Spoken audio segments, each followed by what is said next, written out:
Welcome to American Education FM, everybody. I'm Dr. Sean Brooks. All right, well, there's a few things I want to go over here, and there's been some misinformation too on a particular story which I'm going to break down regarding this Arizona school board meeting where parents showed up and allegedly voted in new members just with parents and citizens who were standing there. I'm going to break that down specifically because I have yet to hear anybody accurately describe what happened. And again, that's not the way board meetings work. But I'm going to get into that here right at the top. But I'm also going to play a clip from Gravelmouth's voice on his fake State of the Union thing that he had on TV the other night. I'm talking about Joe Biden, of course. And his alleged plans to extend public school from the ages of 3 through the age of 18, including 2 years of what he calls free community college. So I'm going to break that down too. I've also got a quick little audio clip of a teacher who speaks at a board meeting and basically just says, I'm not going to teach here anymore if you're going to keep degrading our children, degrading these students. Teaching them falsehoods, teaching them immorality. And that's an individual that has an awful lot of courage and an awful lot of character and clearly moral values. So I'm going to play that clip a little bit later too. But first of all, let me get into this Arizona school board meeting deal here. And again, I have yet to hear anybody accurately describe this because they're making it sound like it was a coup. And then they just got rid of the school board members because they decided to have a vote to have new school board members out in the hallway. I admire these parents for showing up and doing this and getting angry at their school board regarding the mask wearing. I'm an advocate for that. Anybody who listens to this podcast knows that that's the case. I've been talking about it and writing about it for a very long time now, well over a year. The fact is that you can't just do that with board members. So here's basically the full story. It's an Arizona school board meeting, Vail School District. And essentially, here's what happened. The parents showed up and they started yelling because they wanted to talk with the school board members or yell at the school board members about making them release their mask mandate for students and staff, or at the very least make it optional. But we know by now that the people that are forcing the masks are tyrants. They're also illiterate, and they have no idea that the masks hurt people and they don't harm. It is a slavery device, and it's a device for compliance. That's what it is. That's what it's always been. And again, look around and see how many people drank that Kool-Aid. It was a lot of people. It wasn't everybody, but it was a lot of people. The way that it works is the only way to get rid of a school board member is that school board member has to break their contractual obligation in some way, which again, technically speaking, they all have with these mask mandates because they're all playing doctor and they're all taking pseudo advice from pseudo health departments, which again, typically aren't filled with doctors, I might add. So with all of that aside, the way that you get rid of them is they either break their contractual obligations, they resign, or they've broken the law, and they end up getting arrested as a result. Then that school board member can be replaced, and there's usually some special vote that takes place, and in many cases, it's the actual school board members that are still remaining. They're the ones that typically get to choose who the person is, albeit a temporary position, and then the next time that there's an election, they simply, put somebody up to run for that particular position, and then the taxpayers and citizens in the area vote for that individual, whoever that person may be. That's not what happened here. The only thing that happened here was parents showed up, they yelled, they did what they should have done as concerned citizens. They did everything that they could, and the school board members just stopped the meeting and went home. That's it. That act is not a new act. That's not something that's new. That's not something that is unique in this particular regard.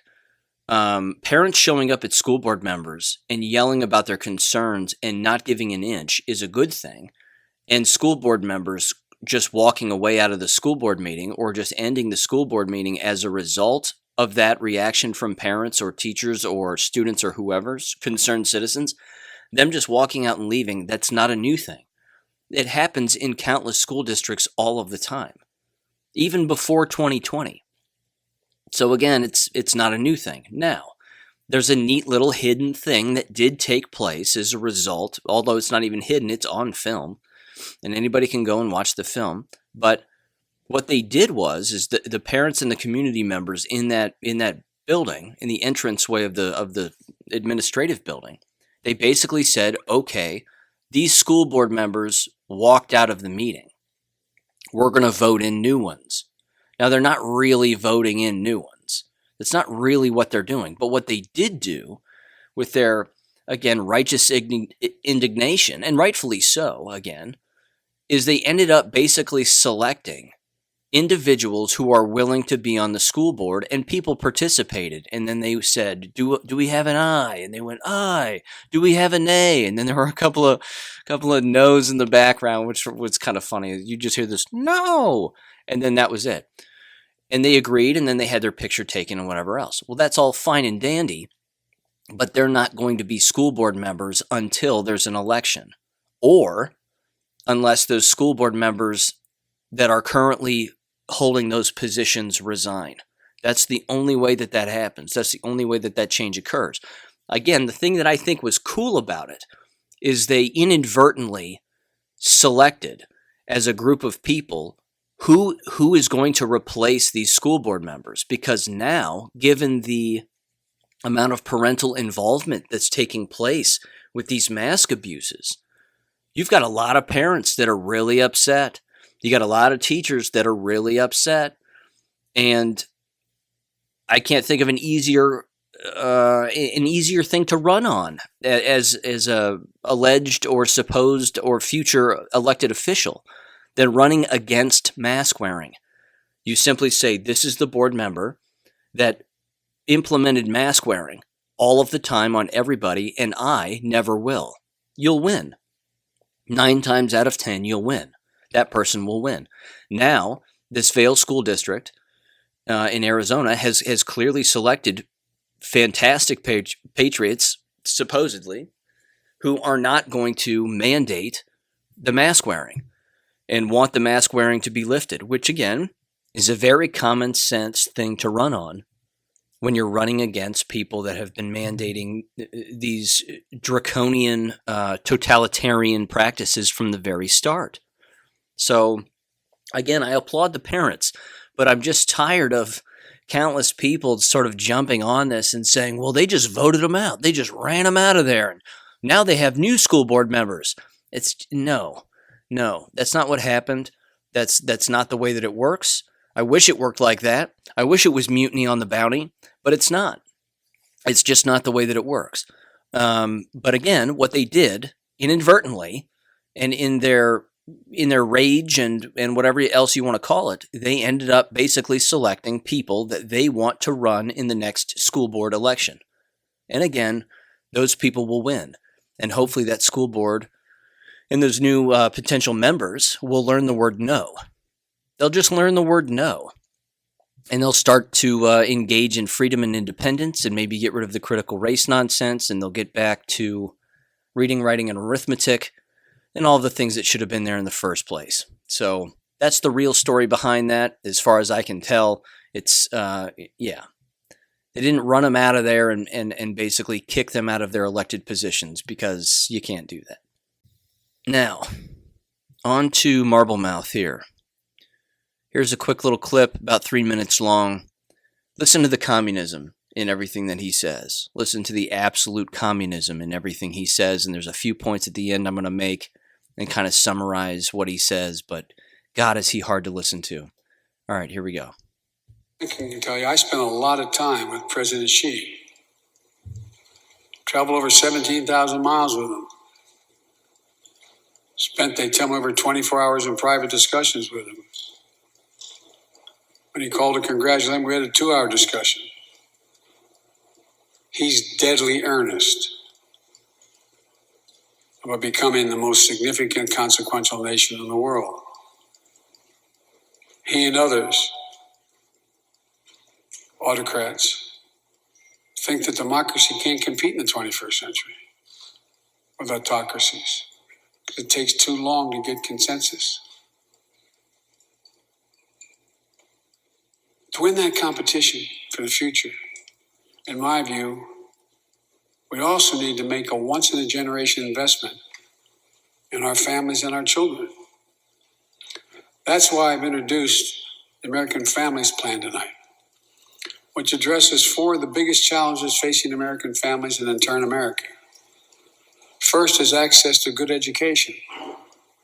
When this nation made 12 years of public education universal in the last century, it made us the best educated, best prepared nation in the world.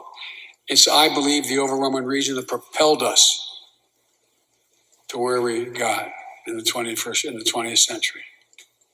But the world's caught up or catching up. They're not waiting. I would say parenthetically, if we were sitting down, we set a bipartisan committee together and said, okay, we're going to decide what we do in terms of government providing for free education. I wonder whether we'd think, as we did in the 20th century, that 12 years is enough in the 21st century. I doubt it. 12 years is no longer enough today to compete with the rest of the world in the 21st century. That's why my American Families Plan guarantees 4 additional years of public education for every person in America, starting as early as we can. The great universities in this country have conducted studies of the last 10 years.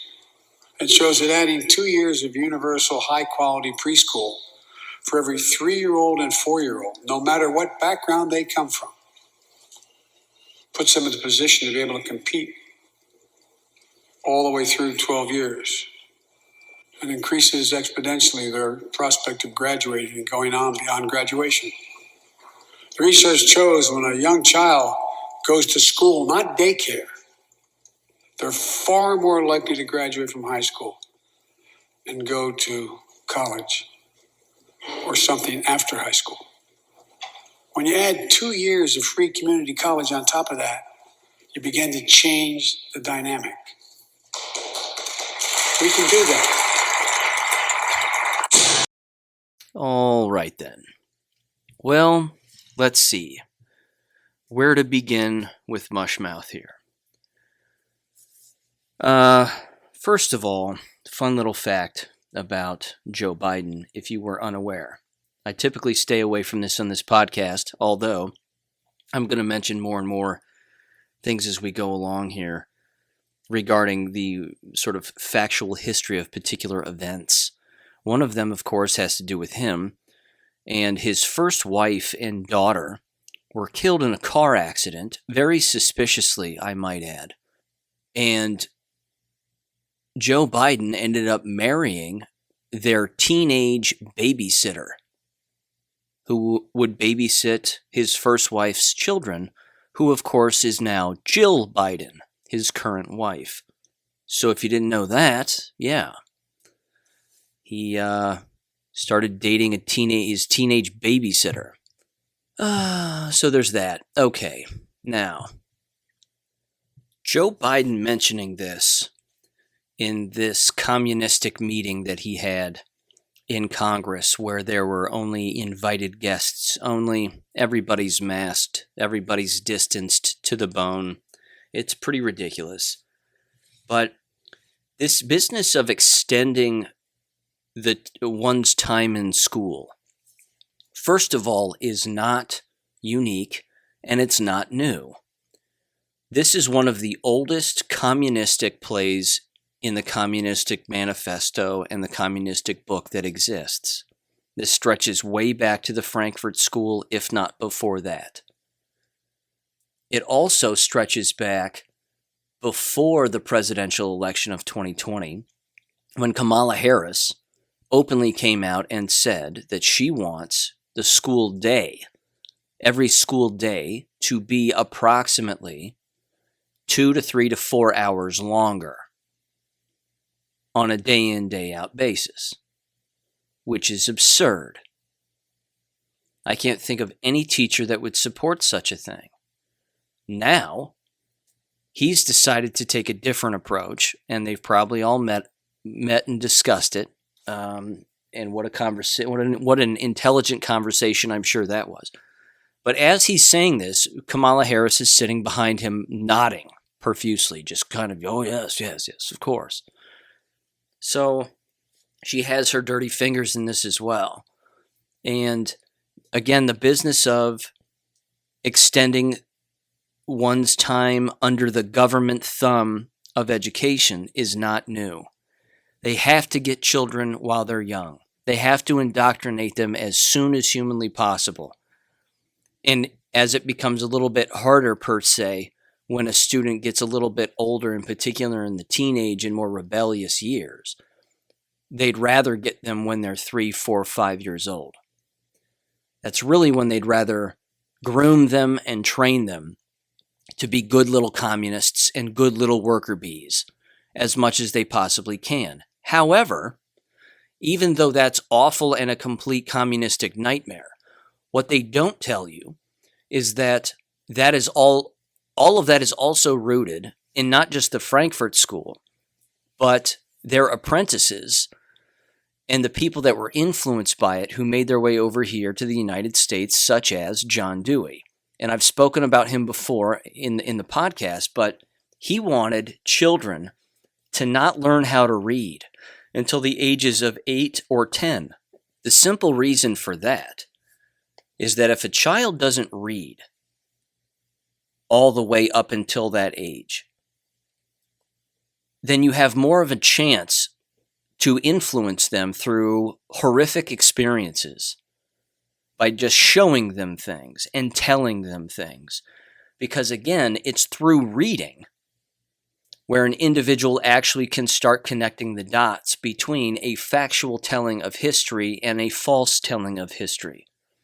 A factual telling of real events that have taken place and a false telling of events that have taken place. Because the last thing that a communist would want is to have a student or a minor believe that they're being controlled. You can't have a student or a minor thinking for themselves. That's a huge no-no in the old communistic playbook. You can't have that. That can't happen.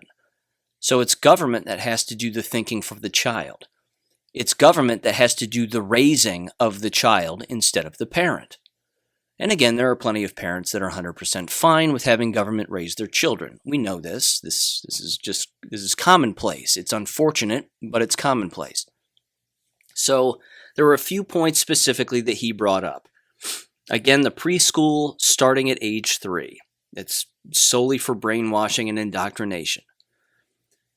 He claimed that such things, such as having preschool, in particular at younger ages like the ages of 3 and 4, lead to higher graduation rates, in particular at the high school and college level. That is 100% untrue.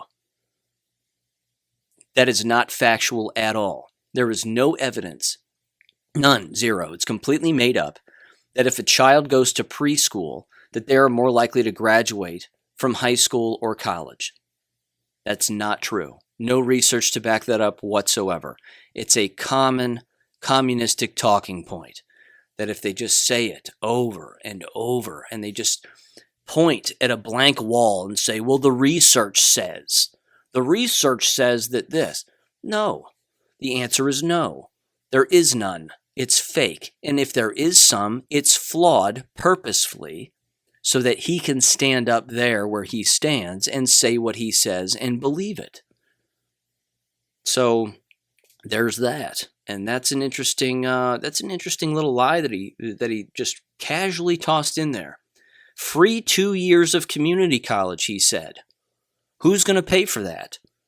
You, me, everybody? You can't have free community college. It doesn't work that way. There are no free lunches in K-12 schools. There's no such thing. Everybody pays for it. Everybody pays for it. So he's a lunatic. It's not going to happen. You'll continue to see teachers leave the profession.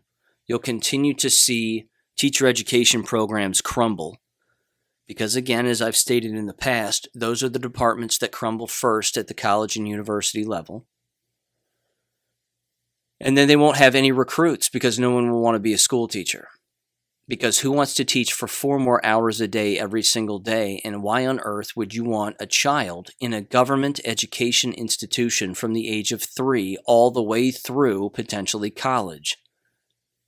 That child will have that human being, I should say, will have no chance of learning how to think as an individual. Ever. It won't happen.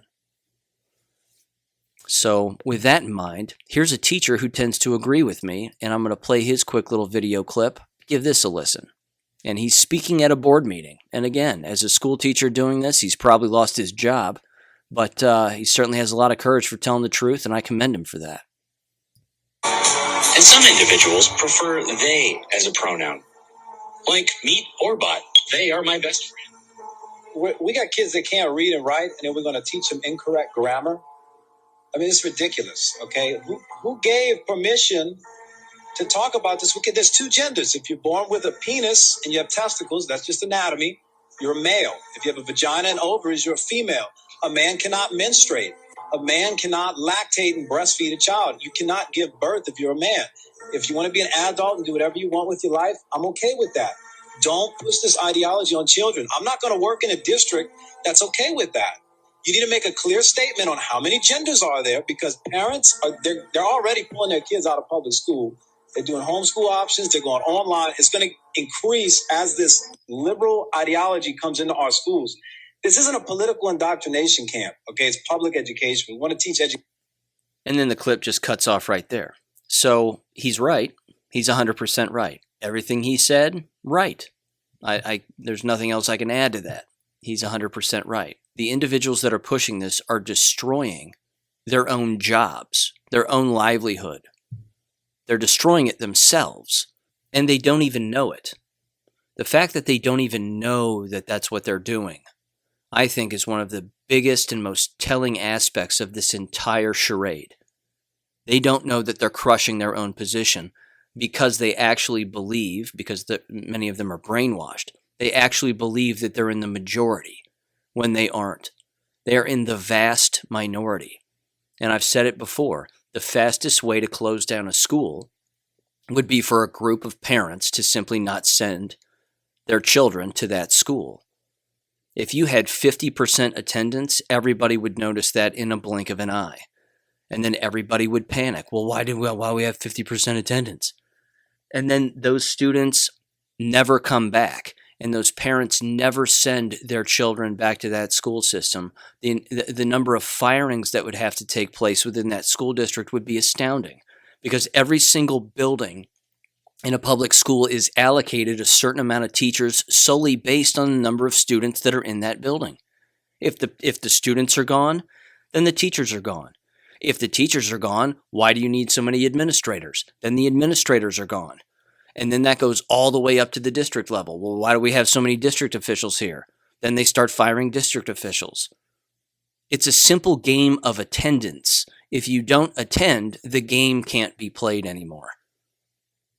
So either change the game back to a more morally sound game that's logic, that's reasonable, that doesn't have the propaganda and the lies in it, and then move forward from there, or else you're going to watch the entire thing crumble like Sodom and Gomorrah, because it will. It's already happening. Now, here's the last thing that I wanted to mention. What I'm going to do here periodically is I'm going to be jumping in with sort of a quick little special episode where I read from this book that I've been reading, which is an absolute game changer. And it's not a new book, which is the best part, because I love old books that tell the truth, and you can read them and then instantly think about what's going on in the current time, and then you start to recognize, oh wow, this person had it figured out back then, and look what's happening now. This particular book is titled The Rape of the Mind by Dr. Joost Meerloo, who's a medical doctor, or Norwegian medical doctor, and the copyright of the book I believe, is 1958, if I'm not mistaken. 1956, there we go. It's even older than that. 1956. Every single line in this book is important. And I don't know about everybody else out there, but I love to read. I love nonfiction. I love old nonfiction, real historically accurate nonfiction. And you have to find these books from time to time, but they do exist. And there's a YouTube channel out there, which I highly recommend, and it's called Academy of Ideas. And I watch Academy of Ideas all the time. And you'll get a lot of great authors and philosophers and their quotes that pop up on the videos that are produced there through Academy of Ideas. But this was one of them in one of the more recent Academy of Ideas videos. And so I bought the book, and I got to tell you, this is one of those books where as you're reading it, within the first few paragraphs, you instantly make the decision that you're going to keep this book for the rest of your life. It's that good. It's that accurate. It describes specifically, as the back of the book says with the subtitle, the psychology of thought control, menticide, and brainwashing. So what I'm going to do is I'm going to read chapter 2 out of this book. I'm going to break it up into a number of different parts because every single chapter in this book has a number of subchapters, which makes it, again, very easy to digest and easy to read. Fantastic stories, accurate studies, and countless current examples of what's actually happening today. And again, this was copyrighted back in 1956. So I highly recommend that everybody read this book. Buy this book and read it. Please make it a part of your library. It's absolutely critical that you do so. And then again, I'm going to jump in and just read the second chapter. I'm just going to read the second chapter specifically because it really ties into the business of getting the young mind bent so that when they become older, their mind is still bent. It doesn't mean that they can't unbend it, straighten it out, and start to recognize the truth, because many of us have experienced that very awakening that we've been misled and lied to over the course of, and brainwashed, frankly, over the course of many decades. But I'm going to be reading again that second chapter, so you'll see the title on the podcast. The title will say The Rape of the Mind, and then it'll just say Part 1. And then the next subchapter that I read in the second chapter will say Part 2, Part 3, Part 4. You can also find this book, I believe, on PDF online for free and read it on your computer if you want. There may even be audio versions of it on YouTube. So if you want somebody to read it to you that way, you can do it that way. Me personally, I like to have it in my hands so that I can hold on to it and digest it over the course of time. But this book is too good. So make sure you check that out and keep your eyes peeled for that upcoming episode, and I'll talk to you later. Thank you for listening to American Education FM. Make sure and check out AmericanEducationFM.com for more information. Take care and God bless.